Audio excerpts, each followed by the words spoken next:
दोस्तों साल 2005 का ये वाकया है। कर्नाटक के बेंगलोर में एक लड़की रहा करती थी, जिस लड़की का नाम था प्रतिभा मूर्ति।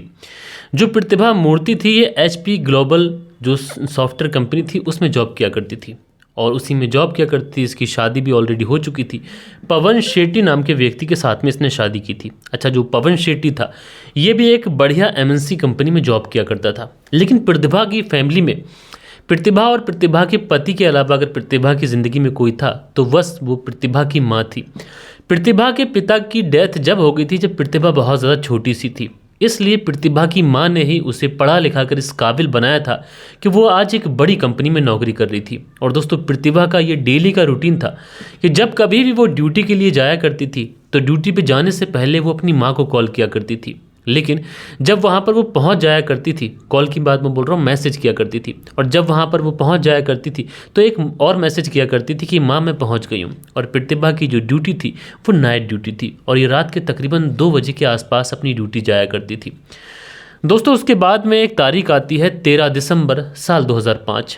13 दिसंबर साल 2005 को जो प्रतिभा थी रात के लगभग 1:30 बजे के आसपास अपनी माँ को एक मैसेज करती है। मैसेज करने के बाद में कहती है कि माँ मैं ऑफिस के लिए निकल रही हूँ।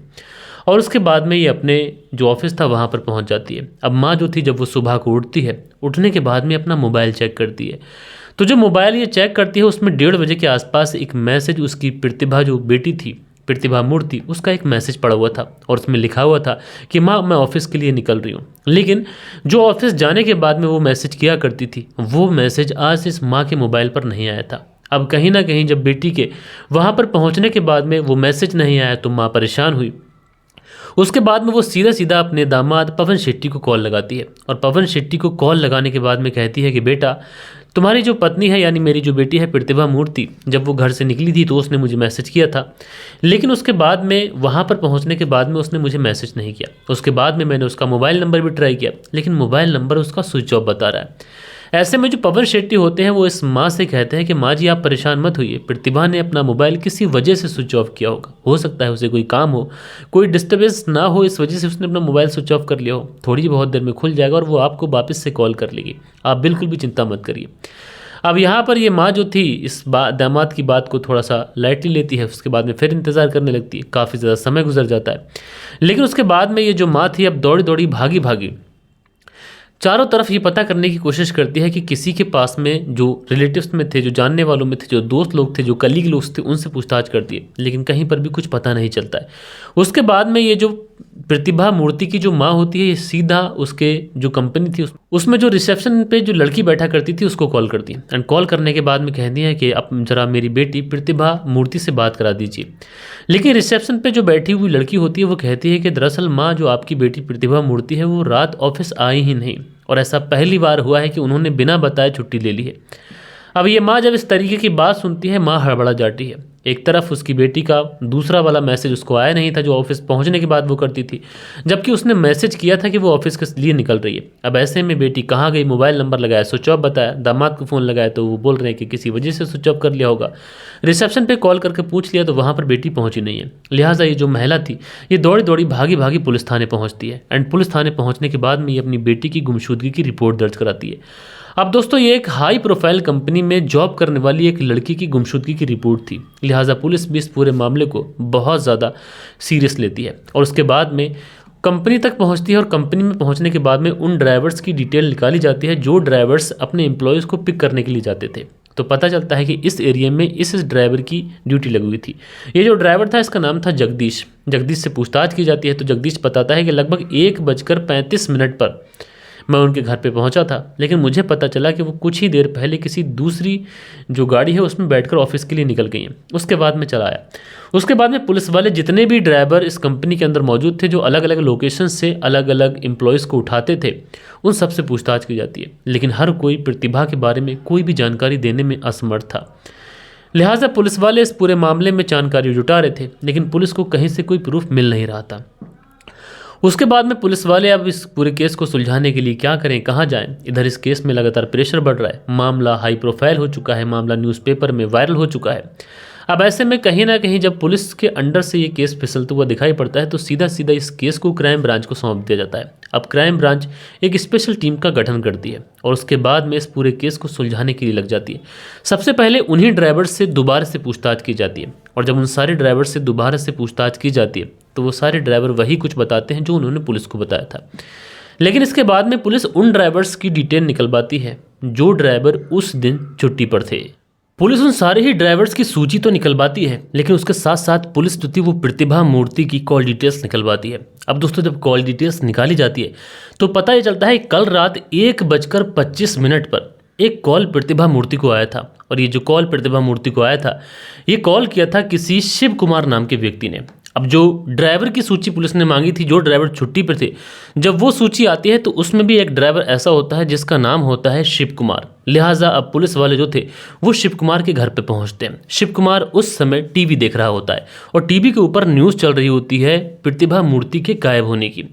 लिहाजा उसके बाद में इस शिव कुमार को उठाया जाता है, इसे पुलिस थाने लेके आया जाता है और इससे पूछताछ की जाती है। तो पूछताछ में ये कहता है कि देखो मैंने कॉल ज़रूर किया था 1:25 पर, लेकिन मेरा प्रतिभा मूर्ति के गायब होने से या फिर उसके साथ में किसी भी हेस न्यूज़ से या फिर वो कहाँ गई इससे मेरा कोई लेना देना नहीं है। लेकिन पुलिस कहती है कि अगर तुम्हारा लेना देना नहीं है तो इतनी रात को 1:25 पर तुमने आखिरकार प्रतिभा मूर्ति को कॉल क्यों किया था। तो उस पर यह व्यक्ति कहता है कि प्रतिभा को मैं दीदी कहकर बुलाता था, इसलिए मैंने ये चेक करने के लिए उन्हें कॉल किया था कि तुम्हारे लिए कैब आज आ रही है या फिर नहीं आ रही है और कैब लेके कौन आ रहा है, क्या बात है, तुम्हारी किसी से बात हुई। तो प्रतिभा ने मुझे बताया था कि जगदीश जो ड्राइवर है वो उनके लिए कैब लेके आ रहा है। उसके बाद में मैंने फ़ोन कट कर दिया था। उसके बाद में दीदी के साथ में क्या हुआ, वो कहाँ चली गई, इसके बारे में मुझे कोई भी जानकारी नहीं है।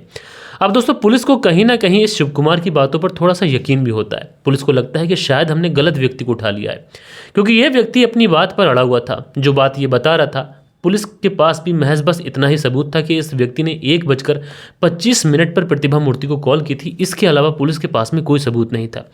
लेकिन उसके बाद में पुलिस जो थी वो इस व्यक्ति की बारे में इसकी डिटेल्स जानना शुरू करती है।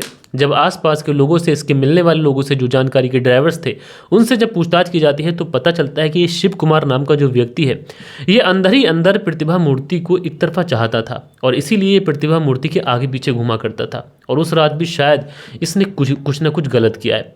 लिहाजा उसके बाद में पुलिस जो थी इसके साथ में सख्ती दिखाती है और जब इसकी मेहमान नवाजी करती है तो आखिरकार ये पुलिस के सामने टूटता है। और टूटने के बाद में दोस्तों ये जो कहानी सुनाता है वो कहानी ऐसी होती है कि आप लोग अपने आप पे, अपने कानों पर विश्वास नहीं करेंगे। ये व्यक्ति पुलिस को बताता है कि उसकी जो पत्नी है वो 7 महीने की गर्भवती है और जब भी वो उसके साथ में इंटीमेट होना चाहता है तो उसकी पत्नी उसके साथ में लड़ाई झगड़ा करती है क्योंकि वो गर्भवती है। इसलिए नाराज़ होकर वो अपने मायके चली गई और 10 से 15 दिन का समय गुजर चुका था। इस वजह से जो मेरी काम उत्तेजना थी ये बहुत ज़्यादा बढ़ चुकी थी। इसलिए मैंने सोचा कि किसे अपनी हवस का शिकार बनाया जाए। तो मेरे जहन में सिर्फ और सिर्फ प्रतिभा मूर्ति का ख्याल आया क्योंकि वो मुझ पर ट्रस्ट किया करती थी और मेरे बुलाए पर वो कहीं भी आ सकती थी। उसके बाद पे 1:25 पे मैं उसे कॉल करता हूँ। उसके बाद में मैं उसे पिक करने के लिए वहाँ पर पहुँच जाता हूँ। हालांकि दीदी जब नीचे आई थी यानी प्रतिभा मूर्ति तो उसने यही पूछा था कि आज तो शिव कुमार तुम छुट्टी पे हो और मेरी जो गाड़ी है वो तो आज जगदीश लेके आने वाला था, तो तुम कैसे आ गए। तो उसके बाद में शिव कुमार बताता है कि जगदीश तो किसी इमरजेंसी छुट्टी पर गया हुआ है, इसी वजह से मेरी ड्यूटी आज लगाई गई है। उसके बाद में प्रतिभा जो थी वो इस गाड़ी में बैठ जाती है क्योंकि ऑलरेडी वो इस शिव कुमार को बहुत अच्छे से जानती थी और वो इसे दीदी कहकर बुलाता था। उसके बाद में जो प्रतिभा मूर्ति इसकी गाड़ी में आगे वाली सीट पर बैठी थी ये गाड़ी चलाता है, लेकिन उसके बाद में ये रॉन्ग साइड में गाड़ी ले जाता है यानी रॉन्ग रूट पर गाड़ी ले जाता है। तो प्रतिभा मूर्ति इससे कहती भी तुम गाड़ी गलत दिशा में लेके जा रहे हो, लेकिन ये व्यक्ति कहता है कि दरअसल इसी रास्ते से मुझे एक और एम्प्लॉय को पिक करना है क्योंकि आज मेरी ड्यूटी लगी हुई है और वो जो जगदीश है वो इस एम्प्लॉय को पिक करने वाला था। लिहाजा प्रतिभा मूर्ति बैठी रहती है। लेकिन थोड़ी ही दूर सुनसान रास्ते पर जाने के बाद में ये जो व्यक्ति शिव कुमार था अपने पास से एक चाकू निकालता है और चाकू प्रतिभा मूर्ति के गले पर सटा देता है और चाकू गले पर सटाने के बाद में कहता है कि बिल्कुल चुप रहना, तुम्हारे साथ में जो भी करूँ चुपचाप करा लेना, अन्यथा तुम्हें यहीं पर काट कर फेंक दूंगा। लेकिन इसी बीच में प्रतिभा मूर्ति की नज़र पड़ती है कि सामने से पुलिस की एक PCR वैन आ रही है। उसको देखकर प्रतिभा मूर्ति की जान में जान पड़ती है कि शायद ये PCR वैन मेरी गाड़ी तक पहुंचेगी, उसके बाद में मैं बच जाऊंगी। लेकिन दोस्तों यहाँ पर पुलिस का भी एक बहुत ही लूज फॉल दिखाई पड़ता है कि पुलिस की जो PCR वैन थी वो वहाँ पर रुकती नहीं है। हालांकि बाद में पुलिस से जब इस बारे में पूछा गया तो पुलिस ने ये कहा कि ये जो गाड़ी थी ये पार्क थी और हमने सोचा कि शायद किसी ने इस गाड़ी को पार्क किया है, इस वजह से हमने उस गाड़ी को चेक नहीं किया। हालांकि अगर पुलिस उस समय उस गाड़ी को चेक कर लेती तो प्रतिभा मूर्ति शायद जिंदा होती। उसके बाद में ये व्यक्ति प्रतिभा मूर्ति के साथ में रेप करता है चाकू की नोक पर, और उसके बाद में उसकी डेड बॉडी को वहीं पर उसका गला काटकर नाले में फेंक देता है। बहरहाल दोस्तों, जब इसने पुलिस के सामने पूरी चीज़ें बताई और जब पोस्टमार्टम की रिपोर्ट में आया तो उसमें भी ये बहुत क्लियरली मेंशन था कि इस महिला के साथ में पहले रेप किया गया है और बाद में इसका कत्ल किया गया है। हालांकि लंबी सुनवाई चलती है। साल 2005 का ये वाकया था और उसके बाद में 6 अक्टूबर साल 2010 को जो हाई कोर्ट था उससे सज़ा सुनाई जाती है और इसको उम्र कैद की सज़ा होती है। हालांकि इस मामले में ये व्यक्ति अपील करता है, बार बार अपील करता है, और उसके बाद में ये मामला साल 2023 में सुप्रीम कोर्ट पहुंचता है और सुप्रीम कोर्ट में एक बहुत ही हैरतनाक फैसला सुनाया जाता है। इस व्यक्ति की सज़ा कम कर दी जाती है और 30 साल की सज़ा इसकी कर दी जाती है। कोर्ट की तरफ से ये कहा जाता है कि ये व्यक्ति कोई पेशेवर कातिल, कोई पेशेवर मुजरिम नहीं था, इसलिए इसको सुधरने का मौका मिलना चाहिए। बहरहाल दोस्तों, ये व्यक्ति जो है वो अभी भी जेल में है। आप लोग इस पूरी कहानी को किस तरीके से देखते हैं, अपनी राय नीचे कमेंट्स में दीजिएगा। बाकी दोस्तों, मिलते हैं कल के दिन किसी और स्टोरी के साथ में। जब तक के लिए अपना ख्याल रखें, देश का ख्याल रखें, परिवार के रिश्तों की अहमियत को समझें। जय हिंद, जय भारत।